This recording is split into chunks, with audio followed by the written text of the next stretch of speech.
Who is the real villain of Attack on Titan? For years, the internet has been a war zone over this. Team Eren, Team Marley. People are still locked in bitter arguments over Reiner, Zeke, Flock, or even Gabi. But what if I told you they're all wrong? What if I told you that all of them, every soldier, every patriot, every freedom fighter, every monster, are just symptoms of a much deeper disease? What if the true villain isn't the warrior, but a quiet, passive-aggressive coward we barely even see? Let's cut through the noise. People love to point at abstract concepts like the cycle of hatred or the horrors of war as the main antagonist. It's an intellectual argument, but in this story, it's a cop-out. The true villain of this story, the one who set every single domino in motion, is an individual. His name is Karl Fritz, the 145th king of Eldia. My thesis is simple. The king's Vow Renouncing War was not an act of peace. It was the single most selfish, cowardly, and destructive act in the entire series. It was a betrayal of his past, his present, and his future. It was a delayed death sentence for his people, and it's the only reason a monster like Eren Yeager could ever have been created in the first place. This entire tragedy, every drop of blood, every broken wall, every child eaten by a titan, all of it boils down to one man's catastrophic failure of nerve. Let's be real about what Karl Fritz actually did.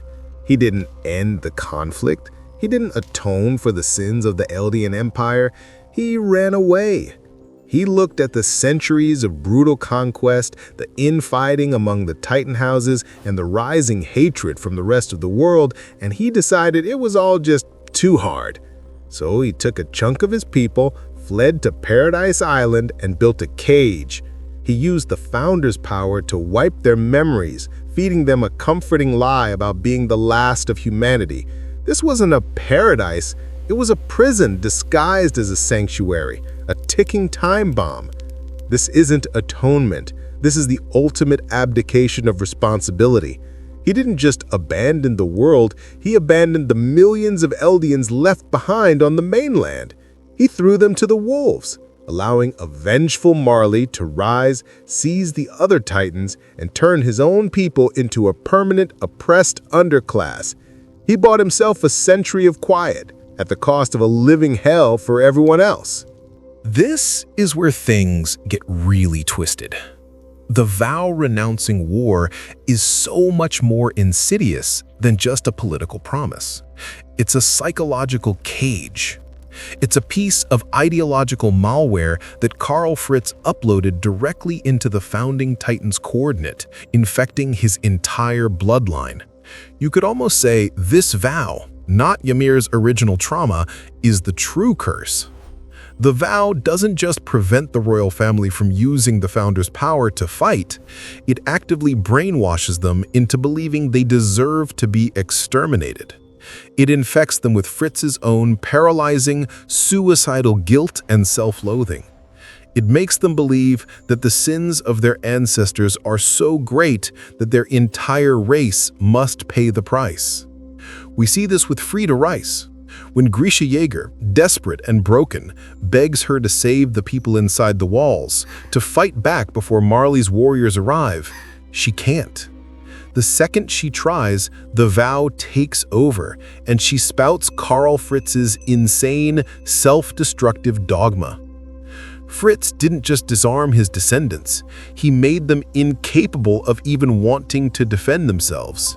He ensured that Paradise would be a sitting duck, forever bound by the will of a long-dead coward, just waiting for the outside world to come and finish the job. This is the punchline. Karl Fritz is the architect of his own destruction and the creator of his own worst nightmare. First, let's look at the simple plot mechanics. The only reason Grisha Yeager, an outsider, a rebel, was able to steal the founding Titan was because of the vow. Frida was a kind person, and by all accounts, a strong fighter. But the vow paralyzed her, allowing Grisha to snatch the ultimate weapon and pass it to his son. But it goes so much deeper than that. By creating a society built on a foundational lie, Fritz created a pressure cooker. He built a world of walls, ignorance, and secrets. He created a vacuum of will, a black hole of passivity and surrender. And what happens in nature when you create a vacuum? Something rushes in to fill it. Eren Yeager is that something. He is the opposite and equal reaction. Eren's entire being is a violent response to the world Karl Fritz built. Fritz built walls, Eren became obsessed with destroying them. Fritz preached surrender, Eren became obsessed with moving forward. Fritz demanded ignorance, Eren became obsessed with freedom, no matter the human cost. You cannot imprison a people in a cage of lies and not expect to create a monster who will do anything to break out. Eren Yeager is the inevitable product of Karl Fritz's system. He is the force of nature that rose up to fill the vacuum of will. Now, I know what some of you are thinking. But wait, Marley are the ones who attacked. They sent the warriors. They're the aggressors. Look, no one is saying Marley is innocent. They are a brutal, fascistic empire. But who are they reacting to? They were reacting to the threat that Karl Fritz himself created. When Fritz ran away, he left the world with a parting threat. If you bother me, millions of Titans will trample the world. He painted a giant, terrifying target on his own people's backs. And then, this is the crucial part, he made sure his descendants could never back up the threat. He essentially dared the world to attack him, and then surgically removed his bloodline's ability to fight back. He gave his enemies both a reason to attack and an assurance of victory. Now, the real villain is just hate itself. It's the cycle of violence. That's an easy intellectual way out. Hate is an abstract concept. It doesn't make decisions. The cycle isn't a person. Karl Fritz was a man who held the power of a god. He had agency. He had choice. With the power of the founding Titan, he could have tried to change the world. He could have atoned in a real way. He could have de-escalated. He could have educated his people or prepared them or done anything else. Instead, he chose the easy way out for himself. He chose to turn his personal guilt into an unbreakable chain, shackling every future generation of his people. He didn't just pass on his sins. He passed on his surrender. So what's the ultimate takeaway? The story gives us a chilling philosophical question. Who is the greater villain? The man who pulls the trigger, Eren, driven to madness by a world designed to destroy him?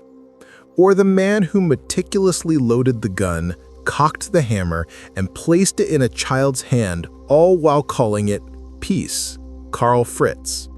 Is true evil the explosive act of violence? Or is it the quiet, passive cowardice that makes that violence inevitable? That's my take. But this is the debate that makes this story a masterpiece. I want to know what you think. Is Karl Fritz the ultimate villain of this tragedy? Or was he just another victim, trapped by his own history? Let me know who your real villain is in the comments below. At the end of the day, Eren Yeager may have become the monster who destroyed the world, but it was Karl Fritz who built the road to hell and had the arrogance to call it peace.